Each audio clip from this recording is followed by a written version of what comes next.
¿cómo están? Pues muy buenas tardes, días, noches, porque no sé a qué horas lo vayan a ver, así es de que ya saben que estamos en nuestro discipulado en casa y vamos en el número 17. Increíble, pero cierto. Ya cuando vayamos en el 100. ¡Ah! Nos falta mucho. Pero bueno, vamos a comenzar. Estamos viendo el tema de la cruz. La semana pasada analizamos lo que es el Salmo 22, que habla de los pensamientos tal cual lo pensó, lo sintió Jesús en la cruz. Y dijimos que era algo impactante porque es un salmo profético que se escribió cientos de años antes de que sucediera, y vimos cómo en el Salmo 22 viene perfectamente bien descrito todo lo que sucedió, lo que aconteció, lo que pensó y lo que vivió. Entonces eso es algo maravilloso. Ahora vamos a complementar el estudio de la cruz con Isaías 53 del 1 al 12 y vamos a comenzar. Con estos lentes no se crean que es que están como... no tienen la división del bifocal y como que no me hallo por completo. Pues a lo mejor y sí, porque de repente me siento así como que, ay Dios, mientras voy a empezar a leer lo que me pasan mis otros... Ah, pues aquí los tengo, amiguita, aquí los tengo. Cambiamos de lentes, estos no tienen una graduación muy actualizada, pero creo que me hallo mejor, porque a la hora de levantar la mirada es cuando me falla, ¿no? Así como que me hallo más. Ok, bueno, entonces vamos a dejar esto por aquí y nos vamos a Isaías 53, 1, del 1 al 12. Dice: ¿quién ha creído a nuestro anuncio y sobre quién se ha manifestado el brazo del Señor? Subirá cual renuevo delante de él, como raíz de tierra seca, no hay parecer en él, ni hermosura. Le veremos más sin atractivo para que le deseemos. Miren, que esto también está confirmado en Romanos 10:16 y está confirmado en Juan 12:38. Pero aquí hay una confusión de repente cuando lo leen de esta forma literal, porque muchos de aquí dicen que Jesús pues era como feo, porque aquí dice, no le veremos más ni hermosura, le veremos más sin atractivo para que le deseemos. Pero está hablando del momento de la cruz. Ustedes si pueden, han visto un boxeador antes de boxear y después de boxear. ¿Se acuerdan de Rocky? ¿Cómo comenzó y cómo terminó? Bueno, a eso se refiere, porque muchas personas piensan, pues con razón, pues como Jesús era medio feo, como no tenía atractivo, como no tenía, entonces por eso ni tuvo tentaciones con mujeres, por eso como que a él se le hizo fácil. No, perdónenme. Yo tengo un dato que yo digo, ¿no? Yo digo que la genética es la genética. Recordemos, primeramente, que es hijo de Dios Altísimo, pero dos, venía de la línea de David y David era guapo. Entonces, yo no sé, físicamente no me lo imagino, pero tampoco es que Dios haga mal las cosas o que tenía que haberlo hecho feo porque es darle una ventaja. Fíjense, si yo digo que Dios lo hizo feo, entonces es darle una ventaja. Pues sí, ¿quién se iba a fijar en él?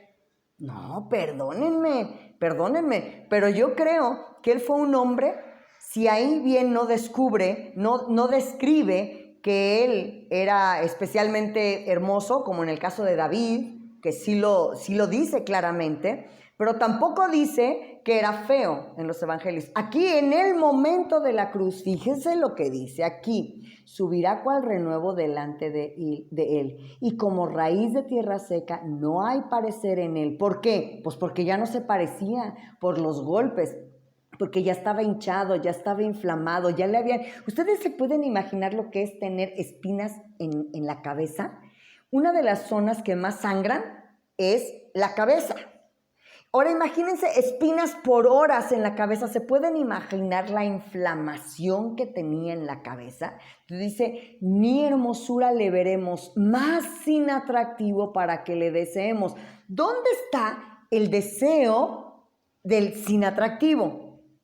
El deseo viene de esto. Cuando yo entiendo perfectamente bien cómo fue que Jesús murió por mí, que fue golpeado, que le pusieron una corona de espinas, que le dieron 39 azotes, pero azotes en serio, o sea, azotes donde, lo voy a repetir en otro capítulo que vamos a hablar especialmente de eso, pero fíjense bien, los látigos en aquel tiempo, en el tiempo de los romanos, se usaban diferentes látigos.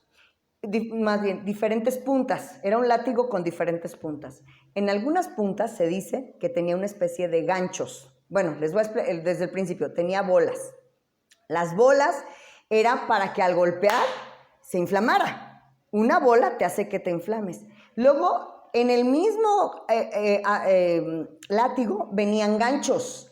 ¿Qué sucedía con el gancho? Una vez que la piel estaba inflamada, el gancho rasgaba. Y tenían también puntas que cortaban. Entonces, golpeaban, se enganchaban y con las otras cortaban. Entonces, lo que vimos en la película de Mel Gibson, La Pasión, se ve algo brutal y ni eso llega a ser con lo que realmente sucedió. Porque él realmente quedó totalmente desfigurado. En la misma palabra vamos a encontrar otro versículo donde dice que quedó, o sea, totalmente desfigurado. Y eso es muy importante. Ahora entendamos algo, que cuando él estuvo en la cruz, después de lo que él sufrió, 39 azotes, que en el tiempo de Jesús, 39 azotes los dejaban moribundos. Muchos morían, nada más con los 39 azotes por las infecciones que le provocaban los golpes, pero quedaban tan mal y a él no solamente, o los golpeaban, les daban los 39 o los crucificaban. Ese era el castigo romano.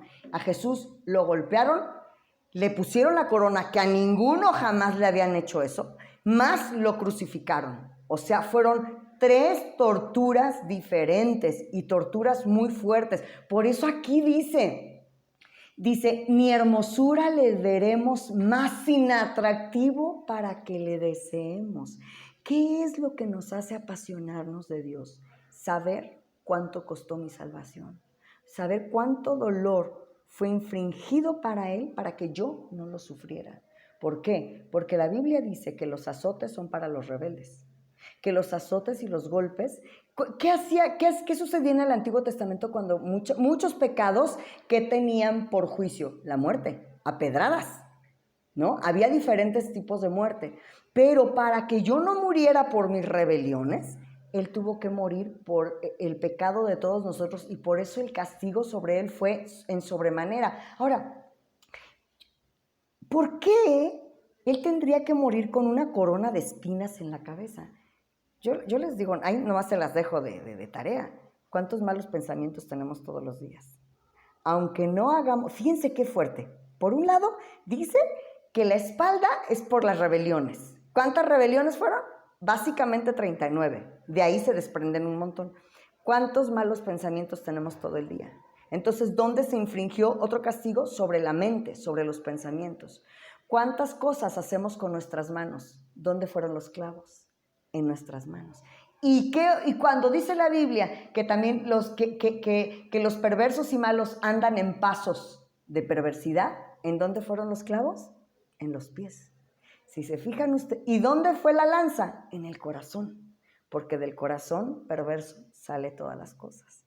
Entonces fíjense cómo Él padeció en la cruz por todo lo que nosotros como seres humanos usamos para pecar, pensamientos, rebeliones, lo que hacemos con nuestras manos, a dónde caminamos, que es pecado, y el corazón, donde nace toda la perversidad. Por eso aquí dice, sin hermosura para que le deseemos. Qué impresionante es ver que Él tuvo que quedar como quedó, deshecho, desfigurado, para que yo pueda desearlo. ¿Por qué? Porque Él vivió lo que yo tenía que vivir y gracias a Él yo no lo voy a vivir. Por eso es que cuando los discípulos, los primeros discípulos, después de que muere Jesús y resucita, cuando los discípulos iban y predicaban a los demás, fíjense que lo que les predicaban, y ustedes búsquenlo en los evangelios, dicen que les predicaban la cruz.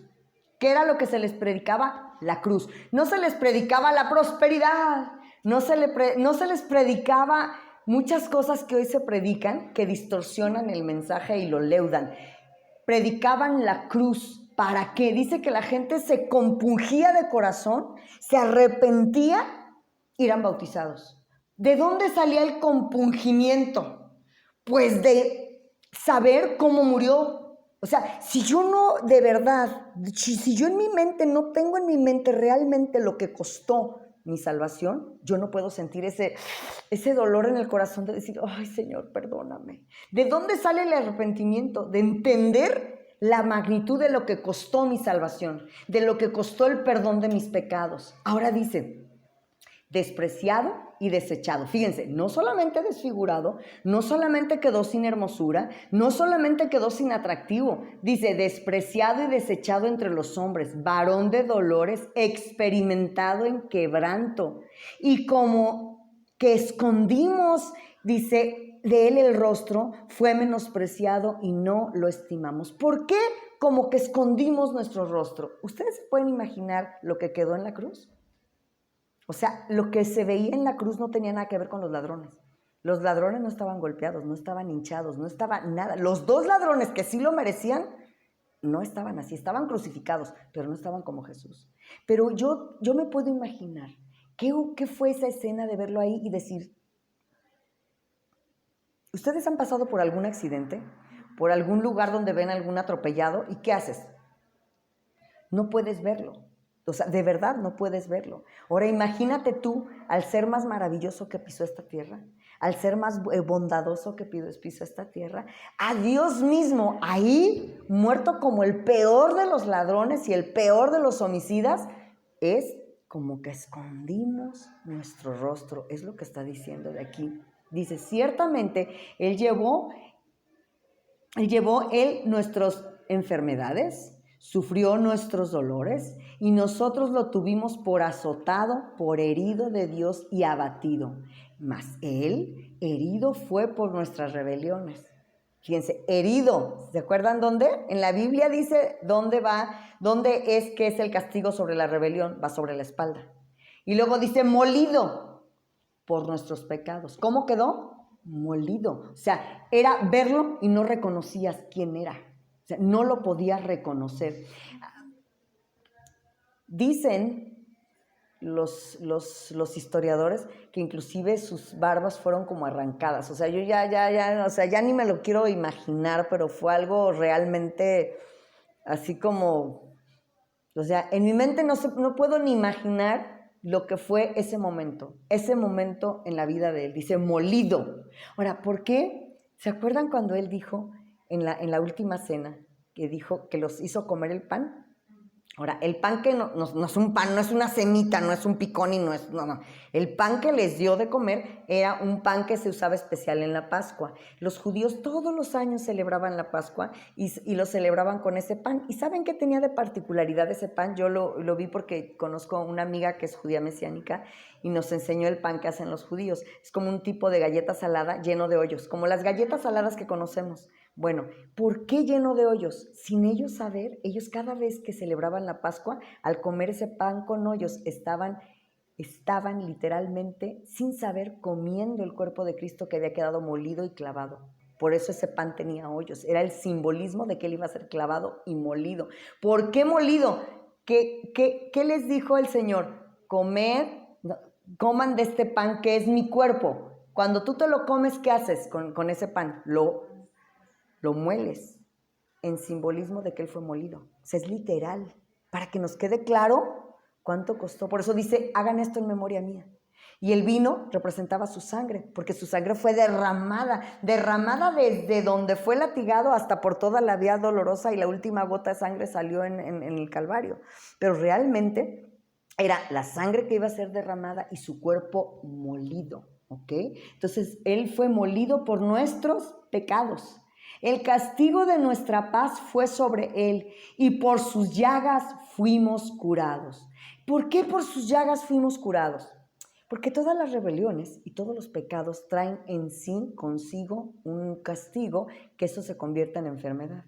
Si nosotros vamos a libros de medicina y vamos a libros de medicina, sobre todo la que tiene que ver con emociones, vamos a ver que la raíz de todas las enfermedades es el pecado. Y la raíz de todas esas enfermedades son emociones. ¿Ok? Entonces él dice que por esas heridas fuimos sanados. Por eso es que nosotros podemos tener el derecho de decir, por las llagas de Jesucristo te declaro sanas. ¿Por qué? Porque mis enfermedades traen un trasfondo y es emocional. Y ese trasfondo emocional trae un pecado. ¿Traía un pecado de mi vida o de mis ancestros? ¿Sí me explico? Entonces, por eso es que tenemos derecho a orar por los enfermos. Dice, todos nosotros nos descarriamos como ovejas, cada cual se apartó por su camino, mas el Señor castigó en él el pecado de todos nosotros. Él se llevó el pecado del mochaorejas, de quien ustedes me digan, de Hitler, de los peores hasta los menos peores. Pero aquí dice que por todos, porque todos hemos cometido pecados, todos. Mucha gente cree, los judíos mataron a Jesús, los romanos mataron a Jesús. No, nosotros, toda la humanidad, somos responsables por la muerte de Cristo. Angustiado él y afligido, no abrió su boca, como cordero fue llevado al matadero y como oveja delante de sus trasquiladores, enmudeció y no abrió su boca. Pregunto, ¿por qué creen ustedes que enmudeció y no abrió su boca? ¿Cuál sería la razón? Nomás por dominio propio de decir yo aguanto. No, les voy a decir por qué. Él fue a un juicio. ¿Se recuerdan que fue un juicio? Ok. Ahora, Jesús no puede mentir. ¿Están de acuerdo? Si él hubiera abierto su boca, ¿sale culpable o sale inocente? Él es abogado. Entre otras cosas, Dios es abogado. Él sabía cómo defenderse, se lo dijo. Si yo quiero, mando ángeles. O sea, mi padre manda ángeles por mí. Fíjense bien, siendo Jesús abogado, él se podía haber defendido con la ley en la mano. Y por eso Pilatos dijo, yo no encuentro culpa en él. O sea, si él hubiera abierto su boca para defenderse, se hubiera defendido con la verdad, hubiera salido inocente. ¿Y saben qué hubiera pasado? No hubiera sido crucificado. Por eso dice que enmudeció su boca. O sea, porque Jesús no era calladito así de dejarse. ¿Qué pasaba con los fariseos? Todo antes de la cruz, los fariseos hacían algo y siempre tenía una respuesta. Siempre tenía una respuesta con qué defenderse. Jesús no, inclusive, cuando les dijo sepulcros blanqueados, cuando les dijo víboras, o sea, no era precisamente que él estuvo callado todo su ministerio, para nada. Él al pan y al vino, ¿no?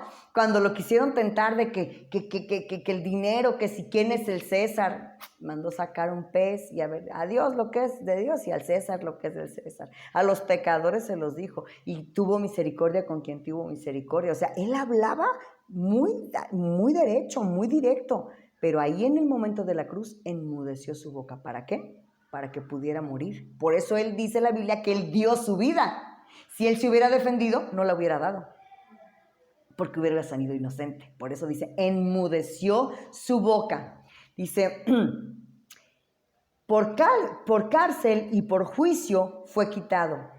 Y su generación, ¿quién la contará? Porque fue cortado de la tierra de los vivos, y por la rebelión de mi pueblo fue herido. Hablando de su generación, dice, y por juicio fue quitado, y su generación, ¿quién la contará? Bueno, porque ¿cuál es la generación de un ser humano? ¿Cuál es la generación de un ser humano? Sus hijos, ¿no? O sea, nos casamos, tenemos hijos, y esa es nuestra generación. Fíjense bien, mucha gente cree que la vida sexual en sí es un pecado. No. La Biblia dice que Dios hizo al hombre y a la mujer, los bendijo y les dijo que se multiplicaran, que fructificaran, y dijo Dios que todo era bueno. O sea, el sexo, y bueno, inclusive la connotación que toman de Adán y Eva, ¿no? Y de que es como la tentación, y siempre lo ponen como tentación sensual y como sexual. No, es que dentro del matrimonio es santo. O sea, dentro del matrimonio es santo. Toda relación sexual fuera del matrimonio, ahí sí tenemos problemas con Dios. Pero toda relación sexual dentro del matrimonio es santo. Ahora, hago una pregunta. Jesús tenía derecho, fíjense, sabiendo que la sexualidad es santa, Jesús hombre, ¿tenía derecho a casarse? Sí. ¿Y si se hubiera casado y hubiera tenido hijos, era pecado? No, porque ¿era menos santo? No. Pero ¿saben una cosa? Es que Jesús está comprometido. Aquí en estas fechas Jesús está comprometido. Él dice que no iba a volver a tomar de la copa ni nada hasta las bodas del Cordero. Entonces Jesús está comprometido. ¿Y quién es su novia? Nosotros. ¿Por qué no se casó aquí en la tierra? Porque estaba comprometido.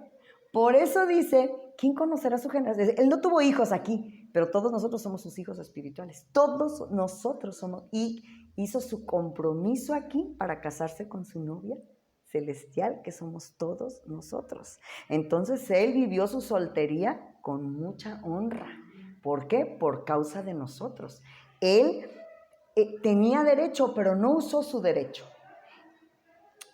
Y fíjense bien, dice aquí, enmudeció, dice, por cárcel, por juicio fue quitado, y su generación, ¿quién la contará? ¿Quién es su generación? Nosotros. Dice, porque fue cortado de la tierra de los vivientes, y por la rebelión de mi pueblo fue herido. Y se dispuso con los impíos su sepultura, más con los ricos, dice, su muerte. Aunque nunca hizo maldad, ni hubo engaño en su boca, y esto lo podemos ver en 1 de Pedro 2:22, dice, con todo esto el Señor quiso quebrantarlo, sujetarlo a padecimiento.